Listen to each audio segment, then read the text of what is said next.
Ah yes, we want tables, the mating call of the wrestling fan. Table spots are one of the great innovations in the magic of pro wrestling. They look cool as hell, but when done right, actually make most moves safer for the person taking them as their cushion and soak up most of the move's impact. And trust me, I'm saying that from experience. They've been around for decades and fans literally never get tired of them. Trying to choose the 10 best individual table spots is something of a small nightmare, so we've actually shaken things up a little for this list. Every spot on this list has been chosen because it represents the best of a certain subspecies of table spot, which will allow us to talk about a bunch of similar spots in the same table bump family, which means loads more awesome shots of people going through tables, which means we probably included your favorite here somewhere. Devon, get the top 10 table spots in wrestling history. Number 10, the classic. But first, a history lesson. Let's look at some of the oldest recorded table bumps. In the Fed, table spots started off as being restricted to the announcer's table, which, unlike the collapsible toy set that the announce table became, started off as just a normal table covered with cloth and some monitors and some bits of paper. Beloved table spots from this era include Mankind hurtling himself headfirst through one at In Your House Revenge of the Taker, and of course, the first ever table break in WWE history, Diesel shoving Bret Hart through a table at Survivor Series 95. Look how everything just piles on the Hitman. It's beautiful. Of course, these spots were inspired by the increasing popularity of ECW, where Sabu was putting people and himself through tables on the reg in the early 90s. But if you want to get truly historic, and of course you do, the first ever planned table spot in wrestling to be recorded on camera dates back to 1984 in Memphis during a tag match for the Continental Wrestling Association at the Mid-South Coliseum between the Rock and Roll Express and Lanny Poffo and Randy Savage. Savage pile drives Ricky Morton through the announce table, and it's treated like the crime of the century, like proper how could this happen, may God have mercy on us all storytelling. It's wonderful. Number 9, the buried in wreckage. Most of the time, tables break with one clean snap down the middle, but some of the most satisfying table spots of all time are ones where the wrestler disappears inside the wreckage of the table, when it explodes into dozens of bits of debris enveloping the poor soul who took a trip to Woodstock. They're harder to find, but so much fun when you do. Both the brothers Hardy have experienced the death by exploding table, Matt at WrestleMania 2000 when he's pushed from a platform to death by smithereens. Naturally, Jeff gets his worst during a hardcore title match on SmackDown in 2001. Swanton bombing off a ladder on the outside. Bloody hell, Jeff. However, the best buried in debris table spot, surely, definitely, indisputably, is during the infamous thumbs down segment on Raw. Batista finally turns on the game, powerbombing him through a table, rendering him Hunter Hearst helpless, and all that's left of him are his little legs. It's incredibly safe, but undoubtedly iconic. Number 8, the double stack. What is it about Edge that makes him so good at going through double stack tables? Is that something that's true of all Canadians? I asked Tempest, and he said it was, so there you have it. The double stack of tables is a rarer beast, more contrived to put together. You're more likely to see the 4 table stack, and oh, we'll get to that. But there are 3 awesome spots that come to mind, and literally all of them involve Edge eating shit.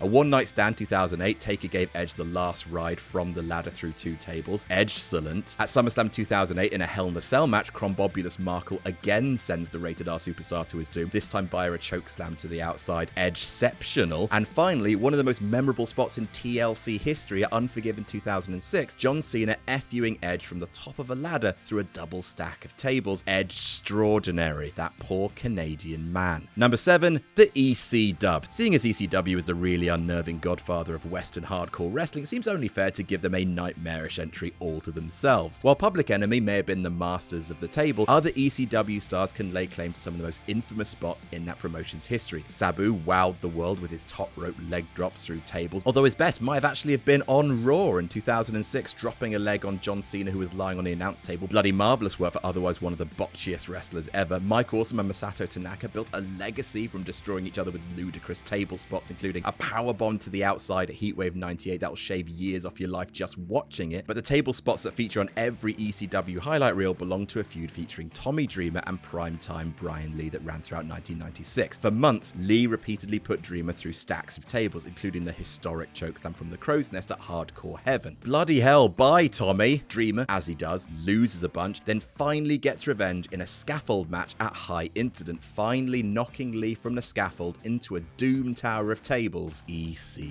dub. Number 6, the Japanese tables. Let's talk about Japanese tables, because bloody hellfire. Western tables are so gimmicked or flimsy that a light breeze will cause them to explode, unless you're trying to throw Sasha Banks through one, of course. Japanese tables, on the other hand, were never told that wrestling wasn't real. They are absolutely tiny and hard as balls. In Western wrestling, tables are often used as a shortcut to make a match seem epic. If you successfully manage to pull off a Japanese table spot, then bravo, epicness achieved. There have been some great spots in Japanese wrestling history, like Evil rock bottoming Kenny Omega through one at the G1 Climax in 2017. A personal favourite is Tomohiro Ishii biting the top rope, trying and failing to block, being dragon suplexed by Kenny Omega through a table at the G1 American Super Show. Love how they use Japanese-style thin tables even in a Western show. And of course, the close of the Kenny Omega tables trilogy, him being launched into space by Okada at Wrestle Kingdom 11, landing flush through a table on the outside. Damn Japan, you scary. Number 5, the turnbuckle to announce table dive. The journey from the top rope to the announce table is a rite of passage for many high-flying wrestlers. Jumping from the turnbuckle to splat an opponent is always going to get a huge pop because the distance just seems too long to actually be possible. Thank heavens then for superhumans like CM Punk drilling Chris Jericho at Extreme Rules 2012, Seth Rollins absolutely crushing Brock Lesnar at the Royal Rumble 2015, HBK moonsaulting from the top rope onto Undertaker at Mania 26, AJ Styles and Roman Reigns making a phenomenal forearm through the announce table look smooth as butter at Payback 2016, and of course all the times that Shane did it. However, while Shane O'Mac might be the person most closely associated with an elbow drop through the announce table, Shane's best table bump actually came at King of the Ring 2000 when Gnarly Davidson chokeslammed him from the turnbuckle all the way through the announce table in a move that looked like it absolutely destroyed Taker's leg. Oh, and Shane too, I guess. Number 4, the Jeff Hardy Award for silly jumps. In WWE, the Dudley Boys may have been the patron saint of the tables, but if you're asking who gave us the most jaw-dropping table memories in Big Dub history, that would be Jeffrey Nero Hardy. The man truly deserves an entry all to himself for all the times he's leapt off something high onto a poor table-prone corpse to be. There's the stupid suicide dive he did onto his brother Matt, sandwiched between two tables. Dumb that. There's a swanton from the ladder through a table at Mania 2000. The swanton from the top of a huge ladder to CM Punk on the announce table at SummerSlam 09. The very stupid table spot from the top of the cell against Randy Orton. Jeff, you can see he's not there, mate. And of course, one of my personal favourite table spots of all time, the swanton from the balcony at the 2000 Royal Rumble. Absolutely amazing. Thank you, Jeff. Thanks for everything you've done for our entertainment. Number 3,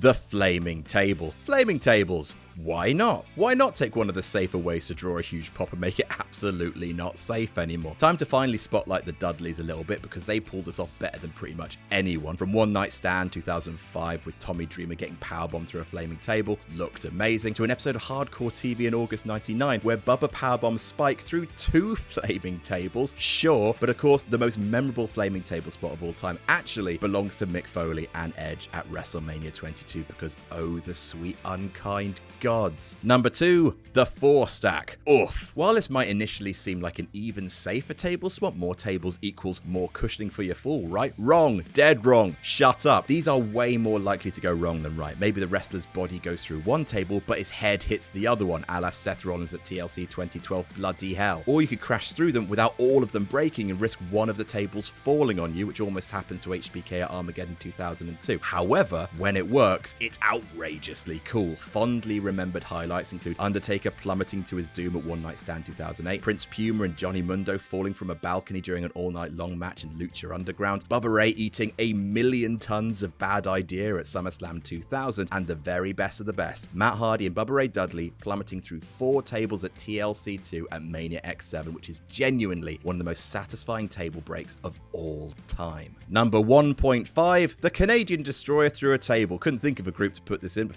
hell, it's cool, right? At All Out 2019, Pentagon Jr. sent Matt Jackson through a table with a Canadian Destroyer off a ladder. It's rad. Just look at it. Look how rad it is. And number 1, the cage drop. How could it be anything else? The long drop from a tall cage through the announce table. It's the very best of the best in terms of signature table spots, and no one does them better than the Big Dub. Whether it's Shawn falling from the cell at Bad Blood, Vince destroying his back at the St. Valentine's Day Massacre, Shane McMahon's multiple economy flights to the ground from the top of a Hell in a Cell, Ambrose and Rollins crashing through both announce tables at Hell in a Cell 2014, and of course, you probably guessed it would be number 1, Mick Foley being thrown from the top of the cell at King of the Ring 98. He is beauty, he is grace, he is Miss United States. The way he turns in midair, the landing, the way he rolls, his head being buried by the remains of the table for maximum drama, it is simply sheer perfection. And that's our list. What's your favorite table spot of all time? Let us know in the comments. Don't forget to like and share this video and subscribe to WrestleTalk for more great news videos and lists. Jam that jam.